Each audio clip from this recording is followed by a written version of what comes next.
They grew up without smartphones, without constant validation, without helicopter parents hovering over every decision. They came home to empty houses. They figured things out alone. They raised themselves.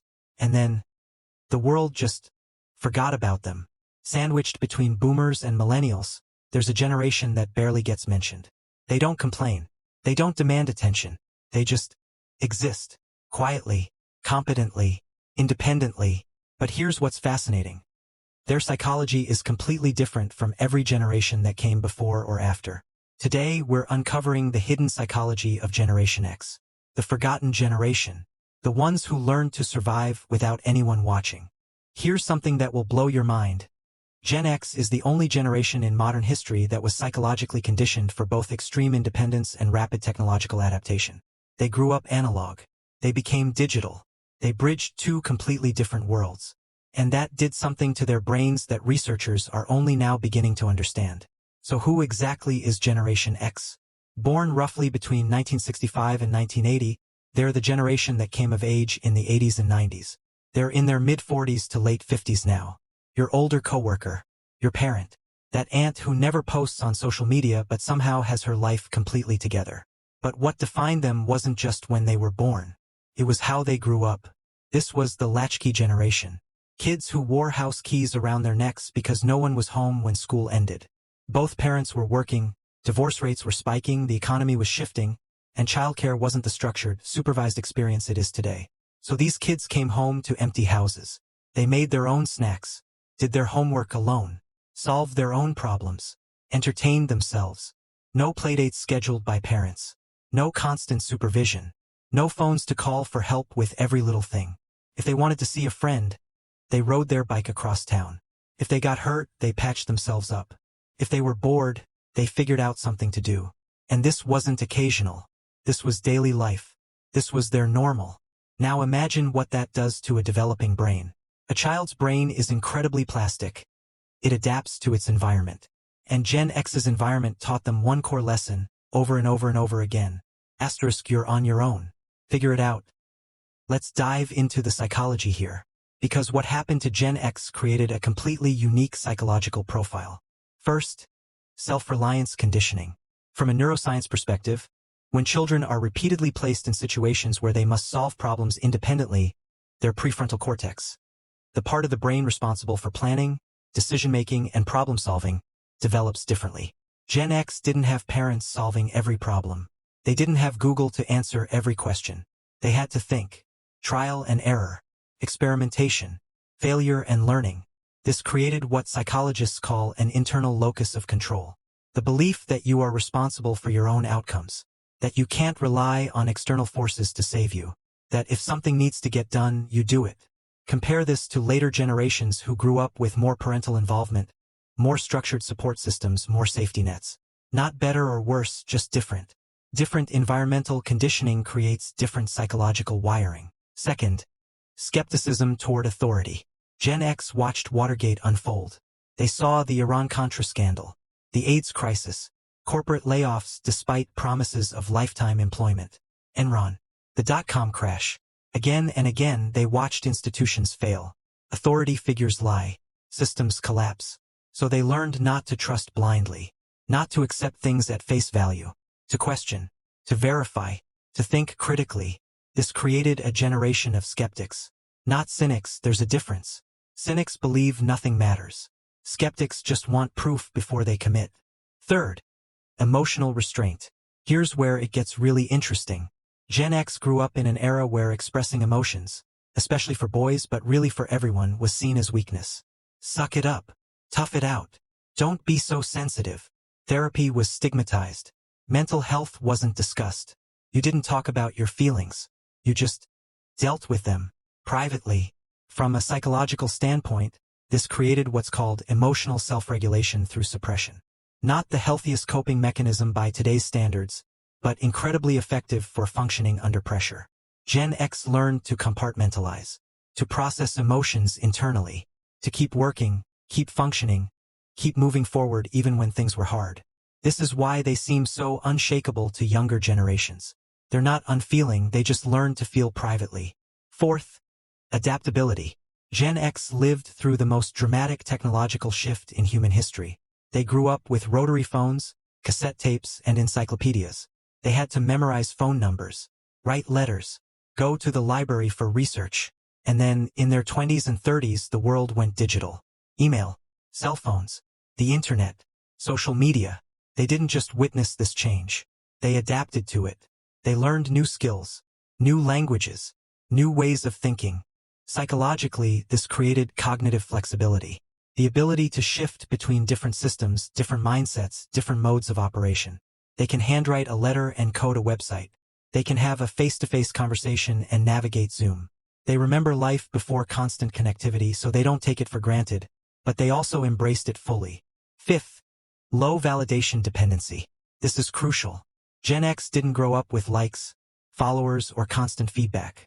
If they did something well, maybe a teacher mentioned it. Maybe a parent noticed. Maybe not. There was no participation trophy. No Instagram likes to quantify their worth. No immediate external validation for every action. So they learned to validate themselves. To find satisfaction in the work itself, not the applause. To measure success by internal standards, not external metrics. This makes them psychologically resistant to the kind of validation-seeking behavior that dominates social media culture. They just don't care as much what strangers think. Let me paint you some pictures.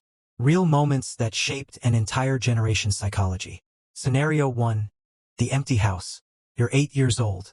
The school bus drops you off. You walk up to your house, key around your neck. You unlock the door. The house is silent. Empty. You're not scared, this is normal. You've been doing this for years. You drop your backpack. Pour yourself some cereal. Turn on the TV, probably DuckTales or Teenage Mutant Ninja Turtles. You do your homework at the kitchen table. Alone. Your mom gets home at 6 p.m. Your dad maybe later. Or maybe he doesn't live with you anymore. Either way, you've been self-sufficient for hours. You didn't text anyone to say you got home safe. There were no texts. You just handled it. That was childhood. Every day. And it taught you, you don't need someone watching to survive. Scenario 2. The broken bike. You're riding your bike. The chain falls off. You're 3 miles from home. Do you call your parents? There's no cell phone. Do you cry and give up? No, you figure it out. You flip the bike over. Get your hands greasy. Fumble with the chain until it clicks back into place. Takes 20 minutes, but you do it. You learn. Problems have solutions. You just have to try different things until something works. No tutorial video. No step-by-step guide. Just you, the problem, and persistence. Scenario 3. The analog to digital shift. You're in your mid-20s. You've been using a typewriter, maybe a word processor. You've been calling people on landlines. Renting movies from Blockbuster. Then suddenly email, Google, cell phones, MP3s, Netflix. Everything you knew becomes obsolete.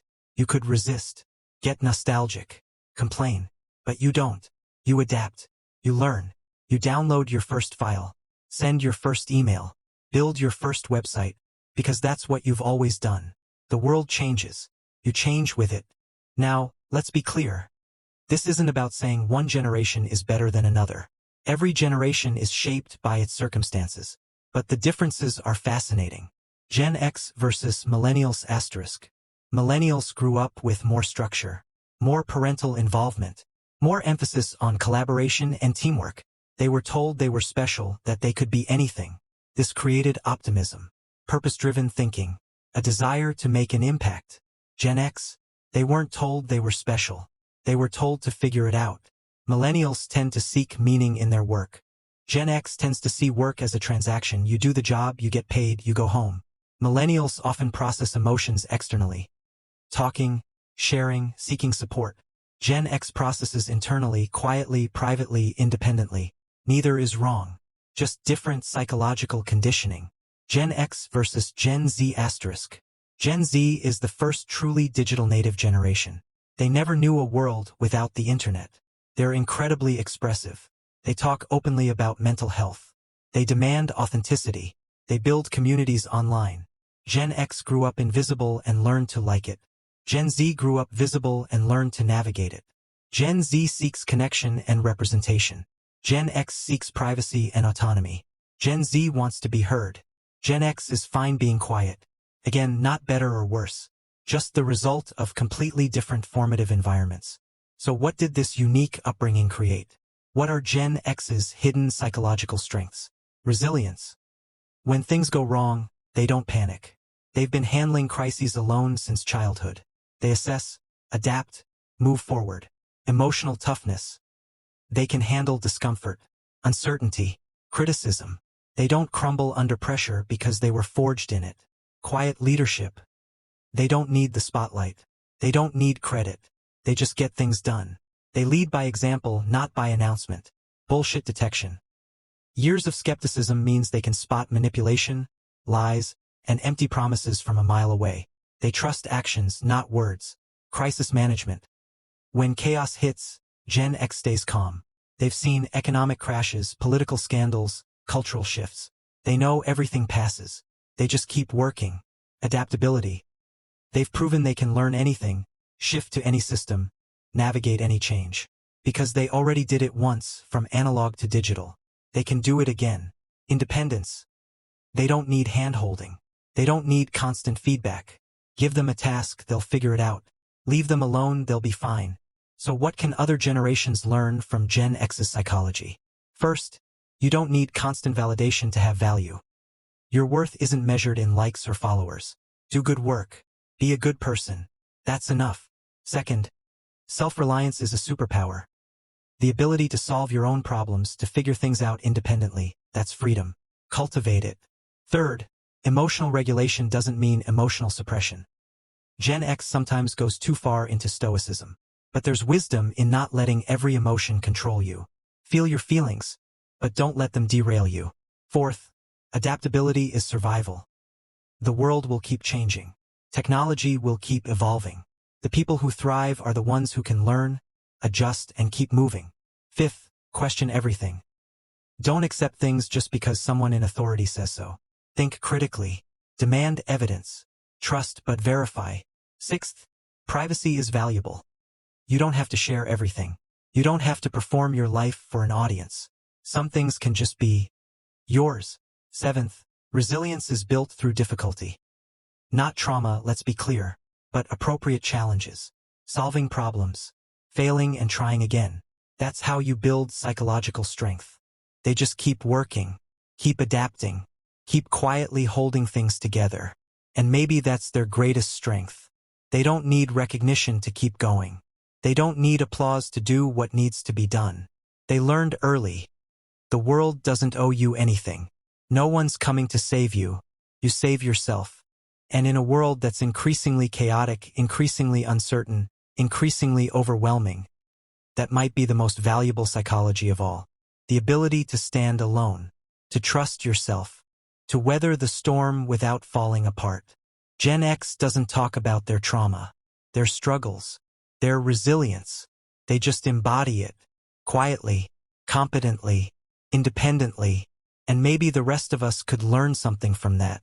So tell me in the comments, what generation are you? And what's one thing you learned from Gen X's psychology? If you're Gen X yourself, drop a comment. Share your Latchkey kid stories. I want to hear them. And if this video gave you a new perspective, hit that like button and subscribe for more deep dives into generational psychology, human behavior, and what makes us who we are. Thanks for watching. And to Gen X, you might be forgotten by the headlines, but your psychological legacy? That's permanent. You taught the world how to adapt, how to survive, how to stand on your own. And that's worth remembering.